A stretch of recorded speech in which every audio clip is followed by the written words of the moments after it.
Les gens n'ont pas d'argent parce qu'on ne leur a jamais expliqué ça.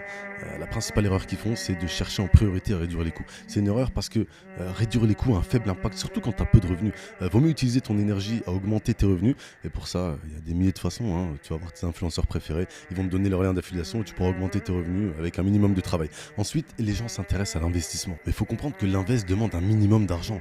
Si tu n'en as pas, concentre-toi plutôt sur l'épargne et l'augmentation de tes revenus. En gros, comprends que si tu es pauvre, épargne. Parce que t'as pas le choix, tu vois. Même si tes invests te rapportent 40% à l'année, si tu investis 1000 euros, ben, ça fait que 400 balles. C'est nul, tu vois. Tu peux avoir beaucoup plus en épargnant. Si tu as déjà beaucoup d'épargne, alors là, investis. Mais arrête de croire aux invests qui font x400 en un mois. Il n'y a que la crypto qui peut faire ça. Et c'est de moins en moins vrai. Et de toute façon, tu n'as pas les compétences. Et le temps que tu les acquiers, ben, on n'aura plus d'aussi grosses marges. Mais encore une fois, la priorité, c'est de dépenser son argent de la bonne façon. Et pour ça, il y a une règle simple qui a changé ma vie, tu vois. Chaque fois que tu achètes quelque chose de non indispensable, téléphone, cheat meal, voiture, télé, ordinateur,